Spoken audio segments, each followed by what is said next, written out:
Hello everyone, welcome back to the series of video lecture on English for skill enhancement. That is the subject, and I will be today talking about Precis writing. It is very important thing, Precis writing. Before that, I am Arif Ahammed. I teach English at the Department of SNH, MLR Institute of Technology. Fine. So today's topic is Precis writing. What would be the pronunciation here? Do not get confused. It should be pronounced as Precis writing. Fine, Precis. Now let's see the overview of today's lecture. What are the different aspects? First, I'll be talking about definition and then purpose, why we should be writing Precis, what can be the purpose, and then features of a good Precis. What are the qualities of a good Precis, and then how to write a Precis, and then one sample Precis I will be talking about. Fine. Now let's see. What is a Precis actually? How can you define a Precis? Precis is a clear, concise and logical summary of a long passage. So one simple thing you have to remember, long to short. So a Precis is a clear, concise and logical summary of a long passage. Fine. Then it retains the essential points and tone of the original. You cannot use the exact word, exact sentence from the original passage, but it should retain the essential points. You cannot change the arguments. Though you are supposed to use your own words, but your own words should express the same idea. The idea should not change. The origin of the word, actually it comes from the French word précis, meaning precise or exact. So, means precise means, if something is precise, obviously it would be much shorter in length. So remember, Precis is all about making a long passage or long document short. That is, in a simple language, that is Precis. Right, now let's see purpose of a Precis. Why do you write a Precis? To test comprehension and language proficiency. In order to check our understanding, we would be able to write a Precis only if we understand the content of that text. If we don't understand the content of the text, it would be difficult for us to make it short, right? So that is one thing. To develop clarity of thought. So if we practice writing Precis and all, what will happen? Not Precis, it's Precis. Please understand. I'm sorry for the wrong pronunciation. So what will happen because of that? It will develop our clarity of thought. It will make our thinking process much more clear. And it will train in brief and effective writing also. There will be occasions where we cannot write in a very detailed manner. We have to be instead very brief and precise. So for that also we need training. Now if we keep practicing Precis writing, we will be getting that skill. Fine.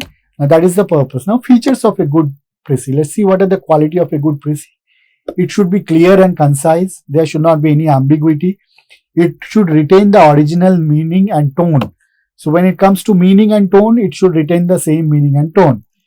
It should be written in your own words. Now one mistake we would be doing is, we'd be simply using the same sentences as given in the original text. We'll simply remove certain sentences from the original text and we'll make it short. But please understand, that is not called a good Precis. That's not the way you write a Precis. It should be free from personal opinions or interpretation. You are not supposed to add any of your personal opinions or interpretation. No. Whatever is there in that long passage, you have to use those arguments only. No, nothing extra thing should be added. Then this is very important. It should be 1/3 of the original length. So let's say if your text is of 100 lines, your Precis should be of 35 lines max, not more than that. Fine. It should maintain logical order also. So when you write, you make 100 sentences long paragraph or essay into 35 lines. They should be in one paragraph, one thing. Another thing is, they should maintain the order. The order of argument should be same as in the original passage. Please remember that. Now let's see the next thing, how to write a Precis, step-by-step guide. This is very important. So the first thing we are supposed to do is read the passage carefully. We have to read the passage very carefully. For what purpose? To understand what is the central argument, what is the main argument of that particular document. So that is very important. Read the passage carefully and then try to understand the main argument. We have to write down the main arguments of the passage. And then we have to highlight or note down the main points or key facts. Then avoid examples, data, repetition, quotations. We can just identify the examples part, the data, if there are any repetitions, same things are being repeated, quotations, if all things are there, we can just simply highlight. Write in your own words. Then we should start writing the short form. How we are supposed to do it? We have to use our own idea. Once we understand what the text is about, we have to write it in our own words, using our own words. We cannot just simply repeat or use the same sentences which is given in the original passage. Please, this is very important. Remember, maintain the tense, tone, and point of view. So, whichever tense is given in the original passage, the tone which is there in the original passage, and point of view in the original passage, the same thing should be there in your Precis also. In the short document that you are preparing, in that also, these things should be same. It cannot differ. Revise for clarity and coherence. Once you are done with the short paragraph, 1/3 paragraph, you have to revise it once or twice to check clarity and coherence. If the central idea of the long passage is correctly conveying in the short passage or not, that you have to check. For that, you need to review it like 2-3 times. Fine. So these are step-by-step guidelines. Now, next thing is golden rules. There are certain golden rules for Precis. Past tense should be used, but this is actually not. Third person, no direct course and example. These two words, as I said, not required. It depends on the tense of the original passage. If in original passage other tense has been used, we're supposed to use. But no direct course and example. We should be avoiding them. No quotation should be there in Precis. Be objective, not interpretative. Do not interpret anything. Just summarize the main argument of the original passage. Always include a title. A title should be included for sure. So these are the golden rules. These things should be, you should include in the Precis. What? Central theme, obviously, the main idea of the long passage, that should be there in your short passage, that is called Precis. Then important ideas and logical order. All these things should be there. What to avoid, what you are not supposed to include at any cost. Personal comments. Do not add any of your personal comments. Do not add what do you think about that particular issue. No, nothing is required. Examples do not include. Illustrations do not include.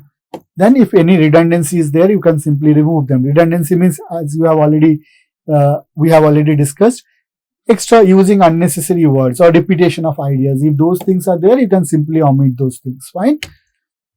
Then next, format of a Precis. What is the format? First, title should be there, and then the text should be there. It should be a single paragraph. Now, this is very important. Sometimes what happens, if the long passage is given in 2, 3, 4 paragraphs, we tend to write Precis also in multiple paragraphs. No, a Precis should always be written in one single paragraph. Please remember that. And what should be the length? It should be 1/3 of the original length. So as I said, if the original passage is 100 lines, your Precis should be of 33 to 35 lines, not more than that, around 1/3. Maintain neutral tone. You cannot add your own perspective there. Whatever is there in that original passage, that same tone should be reflected in your Precis also. Fine. Now, you see, this is the sample. So this is the original passage. This is the title, Power of Reading. This is the original passage. You can see. I'll just quickly go through. Reading is to the mind what exercise is to the body. It keeps the brain active, sharpens thinking, and enhances creativity. A good book can transport us to new worlds, expand our knowledge, and strengthen emotional intelligence. Reading regularly improves vocabulary, communication, and comprehension skills. It allows us to explore diverse perspectives and cultures, making us more empathetic and informed. In an age overwhelmed by digital distractions, cultivating a consistent reading habit is more important than ever. Books have the power to shape minds, inspire change, and provide lifelong learning. Every page read contributes to personal growth and awareness. Now this is quite a long passage, right? Now, if you have to write a Precis for it, how would you do it? As I told, 1/3 of the length. Okay, so it should be basically 3-4 lines, not more than that.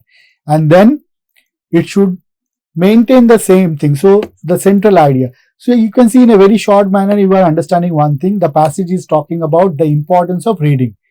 It is saying the passage is actually conveying the idea that reading is very important. And they have mentioned few reasons also why reading are very important, right? Now let's see how the Precis is written. You can see it's very simple, 3-4 lines.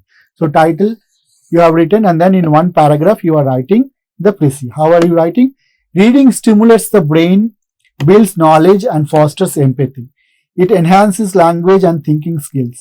Amid digital distractions, developing a reading habit is vital for personal growth, awareness, and lifelong learning. See, the central idea, the crux of that long passage is actually being represented in this Precis, and it is 1/3 only. It is small. So that's why you write a Precis. I hope it's clear. Thank you everyone for being with me. I'll meet all of you again with a different topic in the next lecture. Thank you everyone.